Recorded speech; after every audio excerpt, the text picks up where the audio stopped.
Hi, I'm Brooke Thackeray with Horizons ETFs. Thank you very much for joining me today. Today I'd like to use the Horizon Seasonal Rotation ETF, ticker symbol HAC, its weekly commentary, as a basis for this market update. So let's jump right in and take a look at the markets last week. Here we can see the S&P 500 was negative 1.4%. The Canadian stock market was down 0.1%. The Canadian stock market outperformed the U.S. stock market largely because the Canadian banks actually performed quite well last week, helping to support the Canadian stock market. If we take a look at the action last week, the changes in the portfolio for HAC, there were no major changes in the portfolio last week. The previous week had a lot of changes, but last week was fairly quiet. If we take a look at the big news last week, it really had to be on Wednesday with the CPI numbers coming out that were much, much higher than expected. On a year-over-year basis, we saw CPI come in at 4.2%.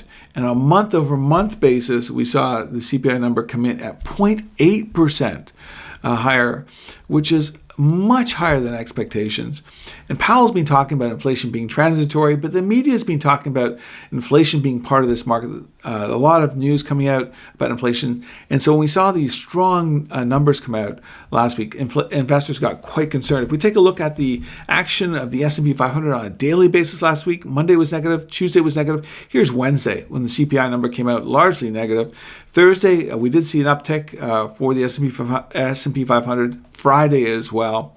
Overall, the S&P 500 was still down for the week. If we take a look at the sectors of the market last week, they are telling us a message here. Here's the S&P 500 on the left-hand side, this red bar for reference, 1.4% negative. Look at the consumer discretionary sector, which was down almost 4% last week. Now, that's largely because Amazon underperformed the S&P 500, as did Tesla, which got hit quite hard last week. And these two stocks make up almost 40% of the consumer discretionary sector as represented by the ETF XLY. And you take a look at communication services, it underperformed the S&P 500, as did the technology sector as well. This is where you find most of the growth companies, particularly the technology sector. Now, in a rising inflation environment, and we did see interest rates tick up, you'd expect these sectors to underperform the S&P 500 on average, particularly the technology sector, and that's been the trend recently with rising rates and rising inflation expectations.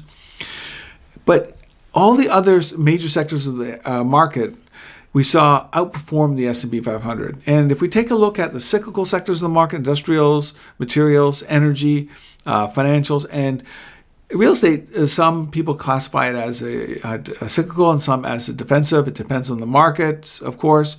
And the Canadian market's a little bit different than the U.S. market. But if we take a look at the defensive sectors, consumer staples, that was the top performing sector last week. And healthcare and utilities, which were slightly negative. The big news is we saw money flow from the growth part of the market. And what you would really expect is you would expect it to come into some of the cyclical sectors of the market when you see rising interest rates and rising inflation, industrials, materials, energy, and into financials. And it did. But it also came into some of the defensive sectors as well, and particularly the consumer staples sector. So what is this movement telling us? Well, first of all, I want to say that we've just recently moved into the 6-month unfavorable period for the stock market, which lasts from May 6th until October 27th. That doesn't mean that we have a big correction in this part of the market. It just means that overall, on average, over the long term, this 6 months tends to be weaker than the last 6 months. And it's usually the time to be a little bit cautious in the market. And there's obviously some different sector opportunities as well. But what we saw was last week, we saw a rising inflation, which really shook investors up. And also rising inflation expectations as well.